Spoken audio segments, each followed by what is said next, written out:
नमस्कार, मैं अभिषेक और आप देख रहे हैं राष्ट्रीय प्रस्तावना न्यूज। आज की तारीख, आज के मुद्दे और आज की सबसे बड़ी खबरें साफ, सटीक और सरोकारी अंदाज में सिर्फ आपके लिए। राजनीति से लेकर समाज, अर्थव्यवस्था से लेकर सुरक्षा, हम लाए हैं देश और दुनिया की वो टॉप 10 खबरें जो न सिर्फ जरूरी है बल्कि आपके सोचने के नजरियों को भी बदल सकती है। तो चलिए नजर डालते हैं आज की टॉप 10 हेडलाइन पर।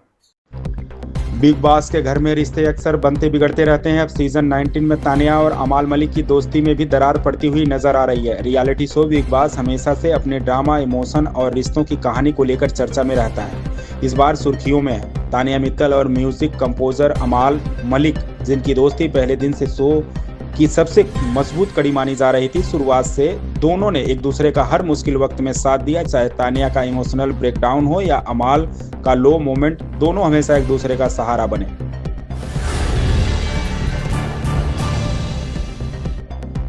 पीएम मोदी से मुलाकात के बाद देवेंद्र फडणवीस ने कहा कि उन्होंने प्रधानमंत्री को एक ज्ञापन सौंपा। भारी बारिश के बाद राज्य की स्थिति के बारे में उन्हें जानकारी दी। मुख्यमंत्री ने कहा कि प्रधानमंत्री ने राज्य सरकार से इस संबंध में प्रस्ताव भेजने को कहा है, जिस पर विचार किया जाएगा। महाराष्ट्र के मुख्यमंत्री देवेंद्र फडणवीस ने शुक्रवार को प्रधानमंत्री नरेंद्र मोदी से मुलाकात की। फडणवीस ने उन्हें महाराष्ट्र में हाल ही में हुई भारी बारिश के कारण नुकसान झेलने वाले किसानों की आर्थिक मदद करने का आग्रह किया।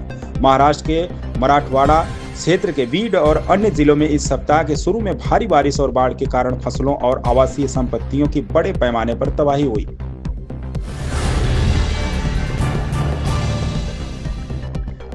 तेईस महीने बाद सपा नेता आजम खान जेल से रिहा हुए। सपा मुखिया ने केवल एक बार लोकसभा चुनाव से पहले आजम से मुलाकात की थी, इसके बाद कभी मिलने नहीं पहुंचे। इसको लेकर आजम समर्थकों में असंतुष्टि देखी गई थी। बहुजन समाज पार्टी बसपा में जाने की अटकलों को भले ही सपा के राष्ट्रीय महासचिव आजम खान खारिज कर चुके हों, लेकिन इससे पूर्व की अटकलों को लेकर सपा मुखिया अखिलेश यादव गंभीर हैं। बसपा की रैली से एक दिन पहले 8 अक्टूबर को अखिलेश यादव की रामपुर में आजम खान से मुलाकात इनकी इसी गंभीरता का उदाहरण मानी जा रही है। वह रामपुर में करीब 1 घंटा आजम खान के साथ बिताएंगे।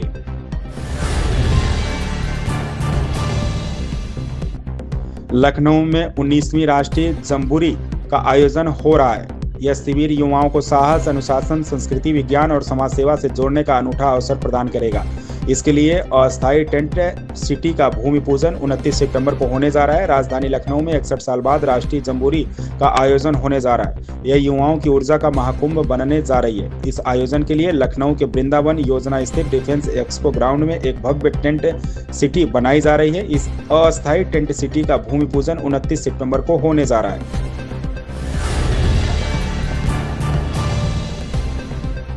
मुख्यमंत्री महिला रोजगार योजना को बिहार विधानसभा चुनाव से पहले एनडीए का एक बड़ा चुनावी दाव माना जा रहा है, लेकिन आर्थिक सामाजिक विशेषज्ञों का मानना है कि यह योजना केवल एक चुनावी दाव मात्र नहीं है।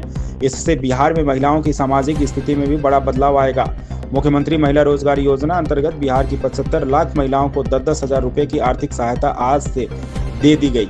इससे बिहार के 75 लाख परिवारों की 75 लाख महिलाओं को अपना स्वरोजगार शुरू करने या उसे आगे बढ़ाने में सहायता मिलेगी।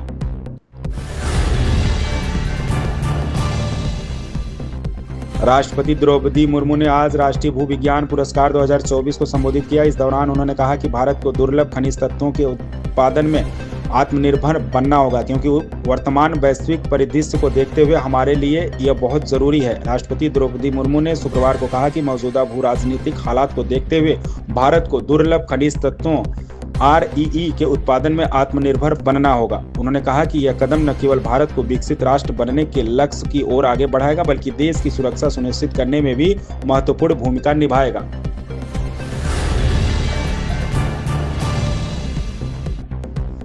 मुख्यमंत्री महिला रोजगार योजना का लाभ पाने की पहली शर्त यही है कि महिला जीविका स्वयं सहायता समूह से जुड़ी हो। जीविका समूह से जुड़ने के बाद स्वरोजगार के लिए वित्तीय सहायता पाने का आवेदन किया जा सकता है। इस आवेदन के शुभारंभ के दौरान प्रधानमंत्री 38 जिलों की महिला लाभार्थियों के खाते में सीधे नगद हस्तांतरण DBT के जरिए राशि भेजेंगे। प्रधानमंत्री नरेंद्र मोदी शुक्रवार बिहार की मुख्यमंत्री महिला रोजगार योजना का शुभारंभ करेंगे। इसके तहत प्रधानमंत्री राज्य की 75 लाख महिलाओं के बैंक खाते में सीधे 10,000 रुपये की राशि हस्तांतरित की जाएगी।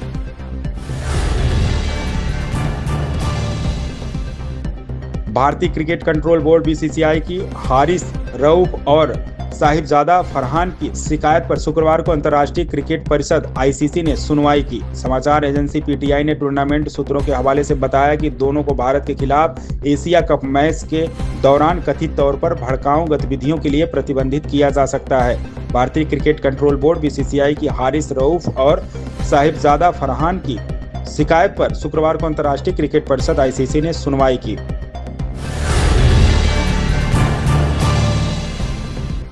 सीरियल ये रिश्ता क्या कहलाता है में अभीरा और अरमान की राहें जुदा हो चुकी थी, लेकिन अपने फैमिली रिसार्ट को बचाने के लिए दोनों मिलकर कोशिश कर रहे हैं। इसी कोशिश के बीच दोनों के बीच नज़दीकियां बढ़ने लगी हैं। हाल ही में ये रिश्ता क्या कहलाता है में एक नया ट्रैक दिखाया जा रहा है, जहां अरमान के फैमिली रिसार्ट में डरावनी और भुताहा बातें देखने और सुनने को मिली। ऐसा होने पर रिसार्ट में लोगों ने आना बंद कर दिया। इस मुश्किल से बाहर आने के लिए अभीरा और अरमान ने दादी शाह के साथ मिलकर प्लान बनाया है।